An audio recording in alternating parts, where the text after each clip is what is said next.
Hey les pentesters, j'espère que tout le monde va bien, on se retrouve encore sur la petite chaîne de Hackmania.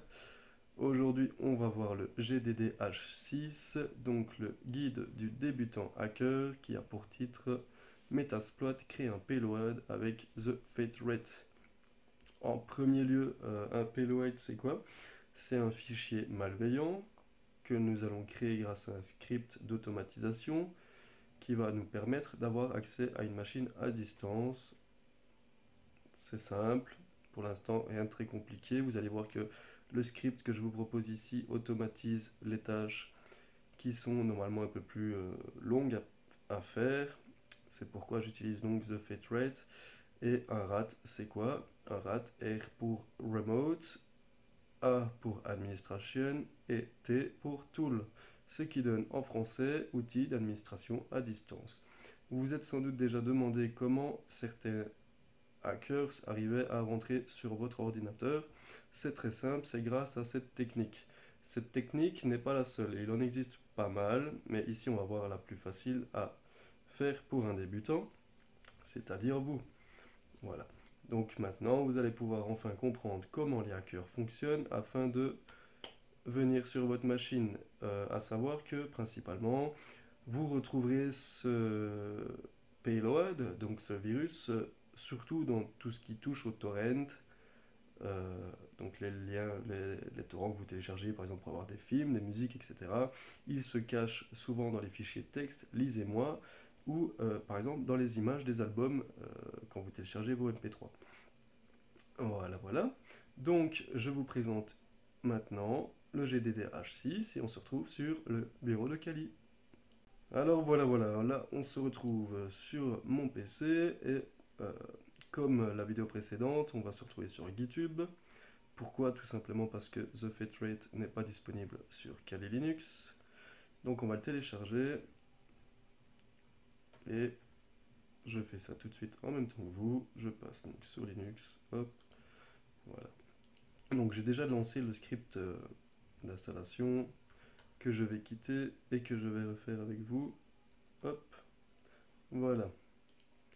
Donc, ce que je vais faire, c'est que je vais bien aller chercher le lien ici de The Fate Rate. On a toute la procédure d'installation, etc., etc. Je clique sur le bouton code, je copie le code et je vais donc ouvrir un shell dans le dossier document. Donc cd document, ok. Et je vais l'appeler mkdir the fatrat 2. Pourquoi? Parce que juste avant de faire la vidéo, j'ai été voir si tout était mis à jour et on se retrouve donc dans the fatrat 2. Ok, j'ai encore fait une petite faute. CD, c'est the fate rate 2. Ok, je suis bien dans le dossier. Donc, afin d'utiliser Git, nous allons faire un Git clone qui va nous permettre de synchroniser les fichiers nécessaires sur votre machine. Le clonage se fait. Voilà, donc on en a un petit peu de temps. Ce que je vais faire maintenant, c'est que je vais vous présenter un peu le script. Donc, the fate rate, c'est quoi? Nous allons utiliser dans la vidéo Metasploit. Metasploit, c'est un framework utilisé par beaucoup de professionnels afin de trouver des exploits possibles et de créer certains fichiers malveillants. Ici, The Fate Rate est exceptionnel parce que il va donc automatiser les tâches pour les débutants et rendre possible l'exécution de fichiers sur Linux, Windows, Mac ou encore Android. Voilà, donc c'est là l'automatisation qui est superbe, c'est qu'elle va sur plusieurs systèmes d'exploitation. Donc j'expliquais tout à l'heure que nous utiliserons donc le processus de Metasploit avec MSF Venom qui a été créé par un autre développeur afin d'utiliser au plus facile Metasploit. Donc ici nous pourrons envoyer le virus en local car nous sommes toujours dans le même réseau et si on change l'adresse IP et qu'on ouvre le port, nous pourrons l'utiliser en externe comme les hackers font afin d'avoir accès à votre système. Donc c'est très facile de créer un payload. Le payload, je répète que c'est le fichier malveillant qui pourra donc être compilé, donc créé dans plusieurs formats, c'est-à-dire en .bat, en .exe, en .apk pour Android, etc. La particularité à l'époque, parce que j'ai créé le tutoriel en 2020, c'est que l'utilisation de certains cryptages les rendait indétectables. Donc, ce que je veux dire, c'est que on utilisait une option dans The Fate Rate qui rendait le virus indétectable sur beaucoup d'antivirus en fait. Donc, même si vous aviez le meilleur antivirus du monde, super payant, donc je rappelle encore que les antivirus ça sert à rien, c'est seulement l'utilisateur qui est devant l'ordinateur qui doit se dire tiens, j'ai peut-être fait une bêtise, ne clique pas là-dessus, enfin bref, voilà. Un file pumper, c'est quoi? C'est un système qui va augmenter le poids du fichier. Tout simplement. Pourquoi? Parce que par exemple, un fichier JPG va faire plus ou moins entre 1 MO et on va dire 5 MO. Un fichier MP3, lui, va faire jusqu'à 24 MO. C'est un exemple, hein. Eh bien, en fait, le fichier lui-même, lui, n'est pas très lourd. Voilà. Donc, c'est pour que les utilisateurs avertis pensent que c'est un fichier plus lourd. Donc, ça veut dire, voilà, ça ressemble bien à mon image, ça a le même poids, donc je vais cliquer dessus. Sauf qu'en fait, vous ne cliquez donc pas sur une image, mais bien sur le payload. Ok. Donc voilà, vous pouvez aussi faire des tâches d'automatisation afin de créer un autorun. Donc un autorun, c'est quoi? C'est par exemple le fichier qu'on va placer sur notre clé USB et qui va se démarrer à l'exécution de la clé dans l'ordinateur. Donc en gros, je rentre la clé dans l'ordinateur de la cible et tout ça va se passer automatiquement. Il n'y aura même pas besoin de faire un clic. Hop, il sera donc infecté. Je vais voir mon petit shell et je constate que la synchronisation des fichiers est terminée. Je vais donc me rendre dans The Fate Rate. J'ai du mal à l'écrire, tiens. Hier c'était Hide and Haze, aujourd'hui c'est The Fate Rate. Ok, je suis bien dans le fichier. Comme on constate dans le guide GitHub, il va falloir placer eh bien, le fichier setup.sh en mode administrateur, en lecture-écriture, afin qu'il puisse modifier son répertoire. C'est très simple, on fait toujours un chmod avec le fichier donc setup et à la suite de ça, on va le lancer grâce à end et /setup.sh. Ok. Je vais lancer l'installation. Bon, lors de ma première utilisation, j'ai remarqué que il devait faire beaucoup de paquets, etc. Donc ce que je vais faire moi, c'est que je vais déjà le relancer. Hop. Et je vais déjà me mettre en mode administrateur de ma machine, de mon terminal, pardon. Et je vais relancer la commande. Voilà. Ok, ça clean, etc. Bon, là maintenant à chaque interaction que je vais avoir, je vais revenir vers vous, mais là je mets pause et si j'ai une demande faite dans mon shell, je remettrai la vidéo en route. Ok? On se revoit tout de suite une fois que tout ça est terminé. Voilà, voilà, donc ma première petite interaction, ça a été qu'il m'a demandé si je voulais installer les fichiers automatiquement qu'il fallait. J'ai donc répondu oui. Et maintenant, il me demande de faire Enter afin de continuer le setup d'installation. Ici, il va vérifier que nous avons bien toutes les dépendances, tous les fichiers, tous les prérequis afin de continuer. Voilà, ici, The Feature Detected and Encrypted Version. Donc, apparemment, j'ai une version qui n'est pas compatible de Ming W installed. Ok, qu'est-ce que je vais faire? Je vais lui dire oui, installe la nouvelle version. C'est peut-être pas la nouvelle version, mais c'est une version qu'il fallait, sinon il y aurait peut-être eu des problèmes de compatibilité. Jusqu'à maintenant, on constate que tout est trouvé dans les dépendances sur Kali Linux. C'est bien ça qui est chouette avec Kali Linux, c'est qu'il y a tellement de choses installées qu'on n'utilise pas la moitié, mais beaucoup de dépendances sont déjà disponibles. Et ça nous fait profiter du temps gagné. On continue. Voilà, donc je vais passer en pause et une fois que l'interaction ici est finie, je vous reprends. Ok, ici ben, je vois que il ne manque plus que apparemment un outil qui s'appelle Backdoor Factories et je vais faire une installation automatique par rapport aux distributions disponibles sur Kali, donc le fichier apt source et chez moi je vais faire option 2. Il va donc devoir aller installer tout ça et je vais patienter un petit peu.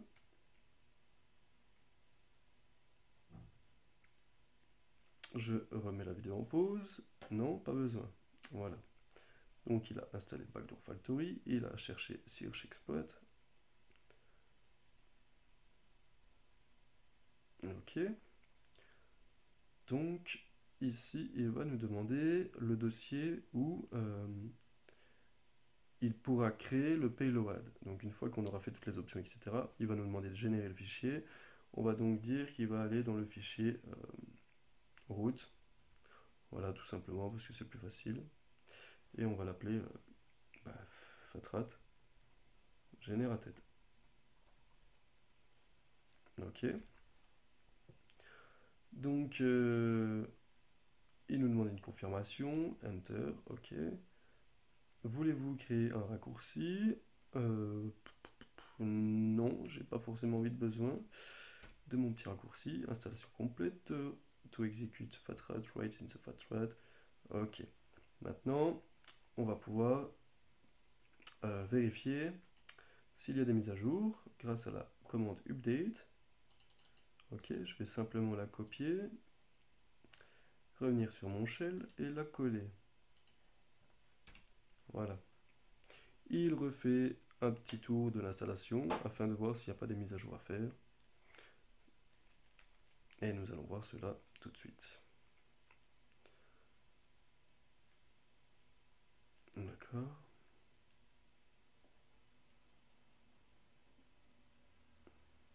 On arrive bientôt à l'utilisation. Il prendra moins de temps, apparemment. Parce que dans mes souvenirs, c'était pas si compliqué. Enfin, il n'y a rien de compliqué, hein, mais je veux dire que dans mes souvenirs, il me demandait pas autant de tâches afin de faire l'installation. D'accord. Bon, comme d'hab, je mets pause et on se retrouve une fois que j'ai une prochaine interaction. Nous avons donc ici notre dernière interaction. Je fais Enter comme l'étape précédente. Il va chercher.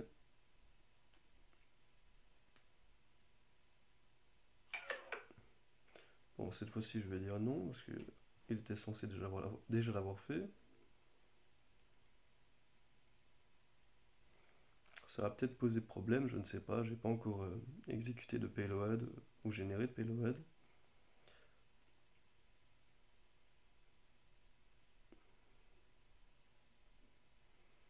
Eh oui, ça prend du temps. Rome ne s'est pas fait en un jour. Il a fallu plusieurs pavés, paraît-il.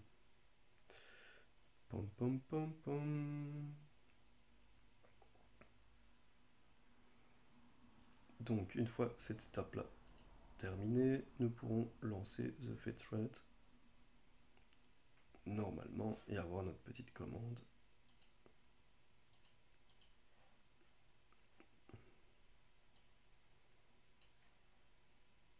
Ok.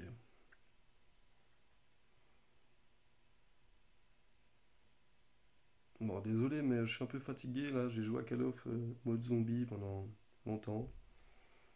Ça se voit à ma tête. Voilà, voilà, voilà. Donc, il nous fait pareil. Donc, dossier route. Ok, fatrat, generated. Ok. Ok, petite faute de frappe, c'est pas grave. Non, pas de raccourci. Et je peux enfin lancer le fameux fatrate. Donc, comment on lance un .sh? Je vous l'ai déjà expliqué dans mon tutoriel sur l'initiation à Linux. C'est fatrat, c'est /fatrat. D'accord? Toujours en mode administrateur, donc sudo su. Et ça se lance. Petit à petit, l'oiseau fait son nid. Je ferai pas le piou-piou-piou par contre. Ok. On a des communications d'erreur, apparemment.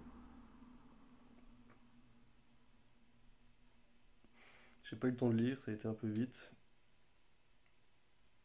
Bon. Checking, checking, checking. Ça fait 3 fois qu'il nous fait un checking. Voilà, donc si vous ne saviez pas, il faut savoir que il y a un site internet qui s'appelle Virus Total, où les gens lambda vont aller y placer des fichiers qu'ils pensent malveillants afin que les antivirus les détectent. Le problème, c'est que par exemple sur Virus Total, ces fichiers se retrouvent sur un serveur et le serveur envoie les fichiers aux antivirus. Le problème avec Virus Total, c'est ça. C'est que par exemple, si moi maintenant, je veux crypter, donc rendre indétectable un fichier manuellement, si je vais le mettre sur Virus Total, dans une demi-heure, le fichier est détecté partout. Et pour ça, il existe d'autres supports de scanner qu'on appelle Joti Scanner ou encore Novelstanks ou NoDistribute afin de ne pas donner notre fichier aux antivirus. Voilà, on a droit à un petit cul de souris. Ça, c'est Metasploit qui est en train de se lancer.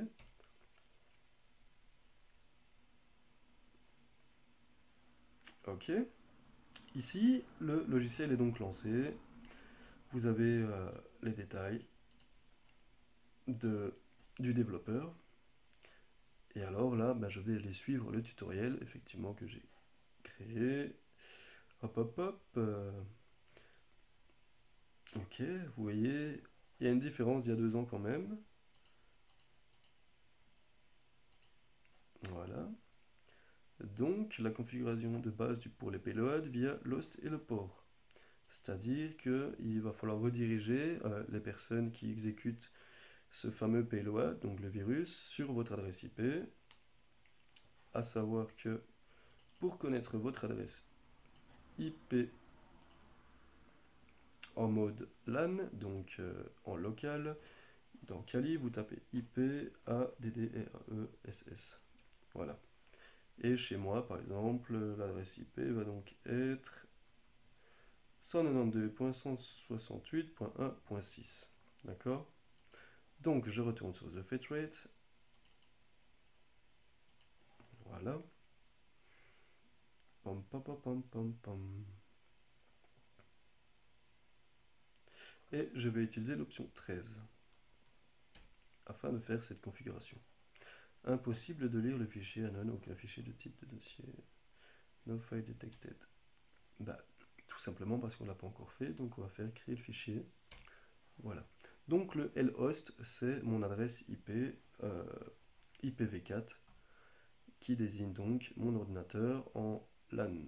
Donc c'est 168.1.6 chez moi. Voilà. Et le port, à mon habitude, j'utilise le port 8081. Ok. La configuration du fichier a été créée. Maintenant, à chaque fois qu'on va créer un payload, il va prendre directement les informations qu'on vient de lui donner. Apparemment, je dois relancer The Fate Rate. Je fais donc le relancement du script.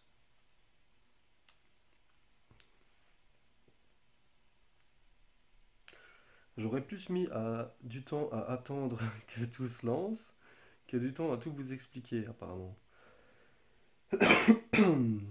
Donc le message d'erreur, j'ai pu lire, c'est parce qu'il cherche une connexion à un serveur et que ce serveur n'est pas disponible. Voilà, c'était le petit message au tout début là que je n'ai pas eu le temps de lire.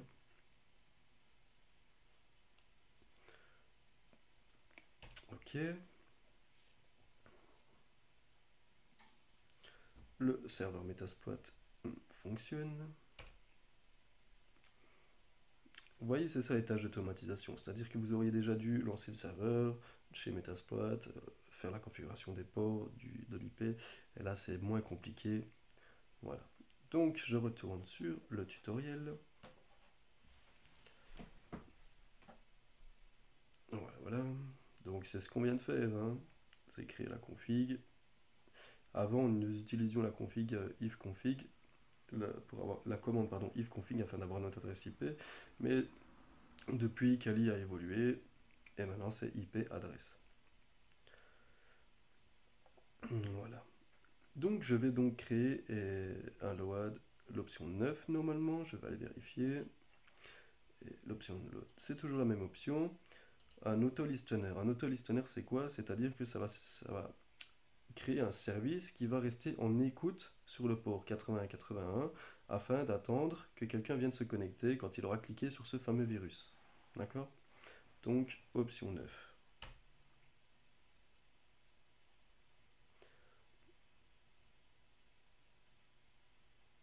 Ok. Peut-être qu'il fallait pas le 0.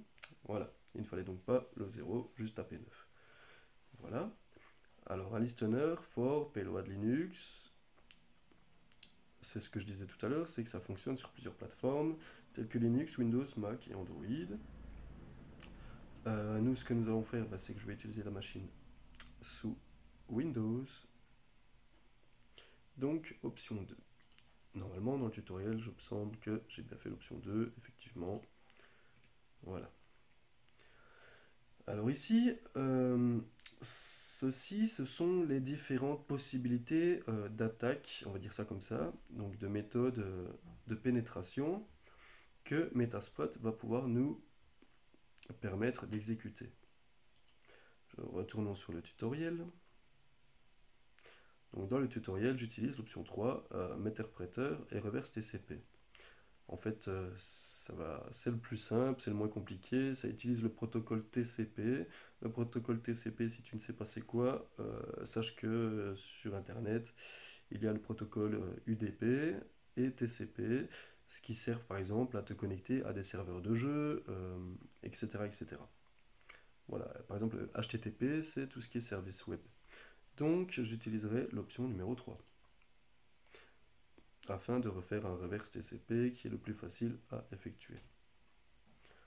Ok. Donc ici, il nous demande choose payload. Choisis donc un payload.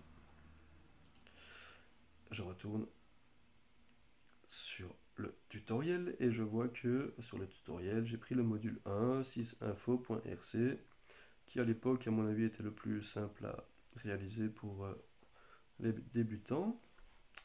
Je retourne donc sur Linux, taper 1, voilà. Vous constaterez que choose port exploitation de module, your local IP address, your public address, ce sont vos adresses à vous. Là, on ne les voit pas, hein. Elles sont un peu comme des adresses Mac. Je sais plus le nom exactement, excusez-moi, petite. Donc, cette lpost. Bah, le problème, c'est que j'avais déjà réglé ça. Donc, 192.168, on l'a fait dans la création du payload, du auto-listener. Voilà. Le port 8081. Do you want to save the configuration? Bah, yes, normalement je l'avais déjà sauvegardé, mais apparemment il y a eu un petit problème. On va l'appeler Windows config, comme nous le propose l'exemple ici. Donc, pour l'instant, tout est OK. Voilà, je retourne donc dans mon listener. Et je retourne donc sur mon petit tutoriel. Donc l'IPv4 c'est bien 192.68, ici j'ai utilisé le port 777. Ça me fait penser au casino, tiens, 777. Vous devriez avoir un message qui demande si vous souhaitez enregistrer les informations. Nous l'avons fait. D'accord. Nous allons donc aller utiliser l'OAD ECIV de listener numéro 5. Je vais aller faire le numéro 5. Il nous demande quelle configuration nous allons prendre. Eh bien, je vais utiliser la configuration que je viens juste de créer. Donc c'est Windows config.rc. D'accord? Une nouvelle fenêtre s'ouvre et cette fenêtre s'appelle... en fait, cette fenêtre, c'est Metasploit qui va se mettre en mode écoute. Donc, c'est-à-dire qu'il va attendre que quelque chose se passe sur l'IP et le port afin de voir si quelqu'un se connecte. Je retourne sur le tutoriel et nous pourrons maintenant créer ce fameux fichier. Voilà, donc ce que je disais, c'est bien que Metasploit se démarre, hein. Ça met un peu de temps.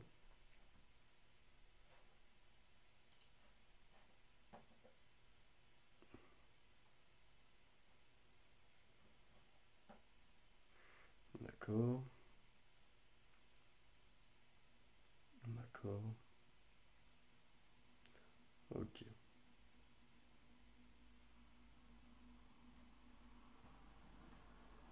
Il y a eu quelques mises à jour depuis le temps. Donc voilà. Metasploit fonctionne sur l'adresse IPv4 sur le port 8081. Il s'est mis en mode background, donc il travaille en arrière-plan afin d'attendre que quelque chose se passe en TCP sur ce fameux protocole. Bon, maintenant le hic, c'est que je ne sais pas si je ferme The Fat Rate ou pas.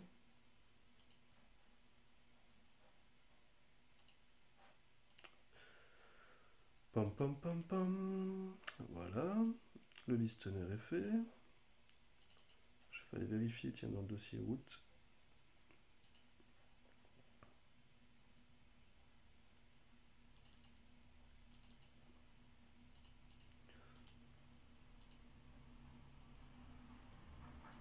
Mhm.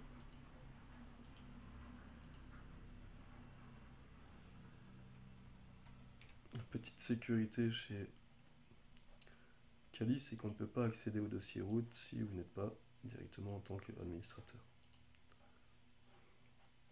Donc je retourne dans mon emplacement, The Fat Rate, Generated. Ok, ici il n'y a pas encore de génération du payload, ce qui me semble correct. Voilà, faire un CTRL-C et ça a tout quitté.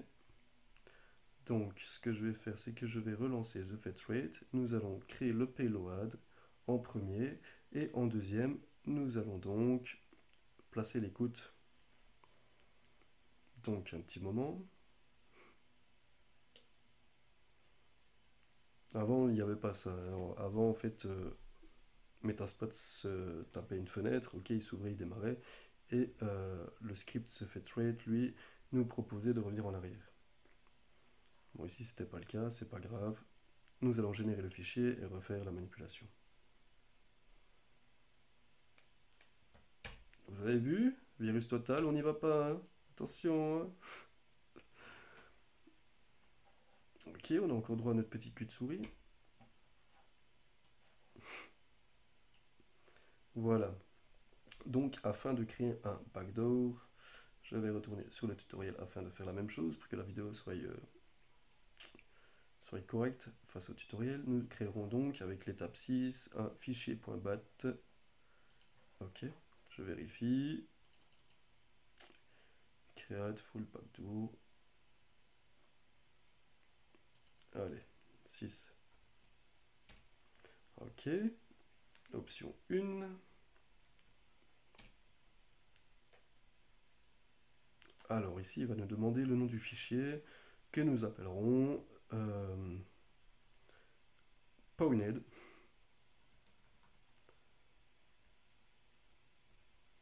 Voilà. Quel genre de module nous allons donc utiliser? Je vous parlais tout à l'heure du reverse TCP qui va donc rester le même. Option 3. Ok.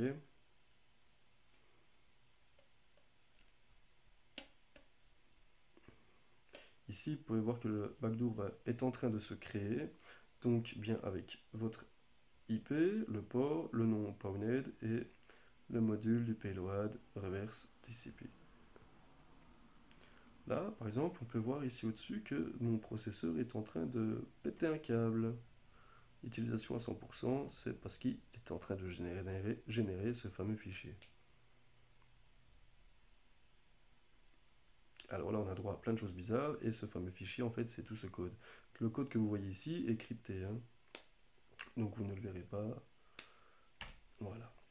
Maintenant que nous avons généré ce fameux fichier, je vais me rendre et voir qu'il est bien présent dans le dossier que je lui avais indiqué. Ok, donc maintenant nous allons donc nous remettre en mode listener, donc on écoute afin d'attendre que quelqu'un exécute ce fichier. Ok. Donc c'est auto create auto listener. Ok. On va faire back. Et on revient sur l'option 9. Ok. Nous allons faire load a saved listener. Et nous avons toujours Windows config. Ok. Et voilà, Metasploit va se relancer en mode écoute sur l'adresse IPv4 ainsi que le port. Pendant ce temps, je vais faire une copie de ce fichier que je vais mettre dans sfdownload. sfdownload, en fait, c'est le fichier partagé, c'est le dossier partagé que j'ai fait entre ma machine virtuelle Linux et Kali. Ma machine virtuelle Kali Linux et mon système d'exploitation Windows. Je vais créer un dossier, je vais l'appeler fatrat. Et dans fatrat, je vais donc copier le fichier .bat. Voilà. Pendant ce temps, Metasploit vient de lancer le service. Je vais donc aller sur Windows, me diriger dans mon dossier de téléchargement. The fatrate est bien là. Ok, et nous avons le pownet.bat. D'accord, donc avant de le lancer, je vais rétrécir cette fenêtre. Je vais la mettre ici pour que vous puissiez voir ce que ça va nous donner. Ok. Hop, je retire ma grosse tête et je la mets de l'autre côté. Je vais donc aller voir si mon antivirus est en route.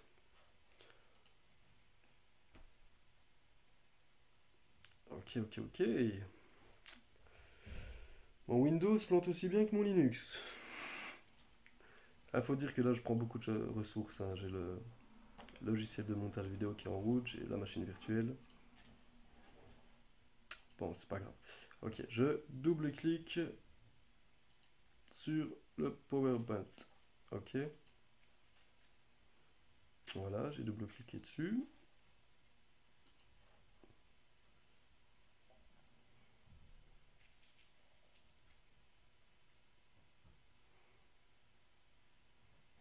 Donc maintenant, il va falloir voir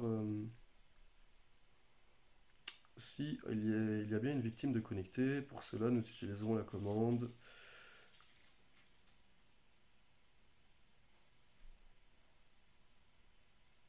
normalement, j'aurais dû recevoir une notification. Voilà.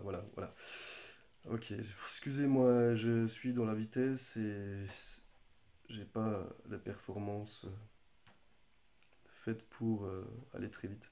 Donc, on peut constater ici que Meterpreter, donc Metasploit, a trouvé une session ouverte.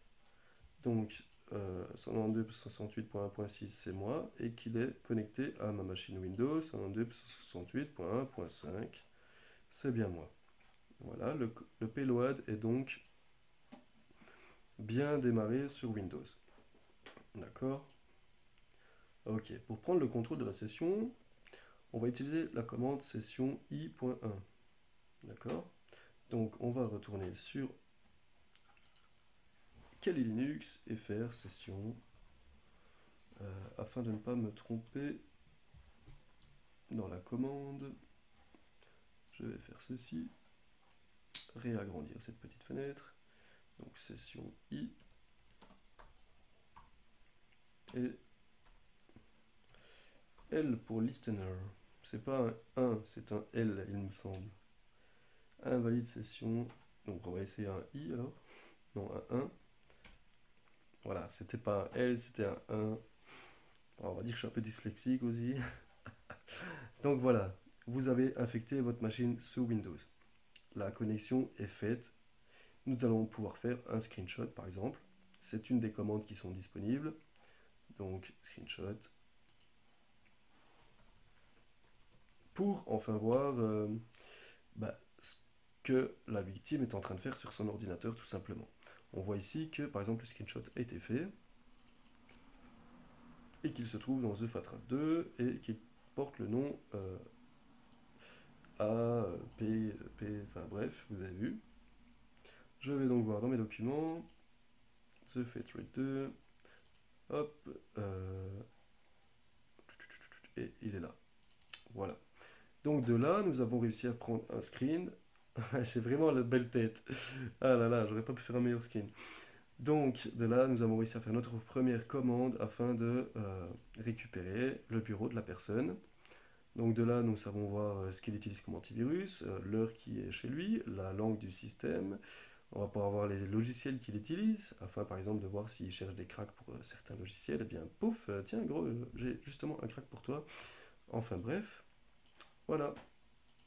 Je vais lire la fin du tutoriel afin de voir si je vous expliquais d'autres choses. Donc oui, nous pouvons upload des fichiers, nous pouvons les exécuter. Donc c'est-à-dire que si vous voulez avoir un accès par rapport à un autre Remote Administration Tool, vous pouvez l'envoyer directement via la commande upload, l'exécution, envoyer les commandes depuis le CMD, donc l'invite de commande, Windows, voir la liste des processeurs, voir s'il y a des shells, connaître le système de l'utilisateur, les informations et même voir s'il y a une webcam. Voilà. Donc là, vous avez donc appris à utiliser TheFetrate, un outil d'administration pour générer des payloads utilisables sous Metasploit via Kali Linux. Voilà les gars. C'était un peu long, je suis désolé pour la configuration, mais au moins j'ai fait les choses étape par étape. Je vous ai expliqué au plus facile comment faire. Je vous souhaite une bonne après-midi et on se retrouve pour le prochain tuto. Retrouve la vidéo rapide sur TikTok, tu peux t'abonner à ma chaîne YouTube, aller sur mon site internet et on se revoit bientôt.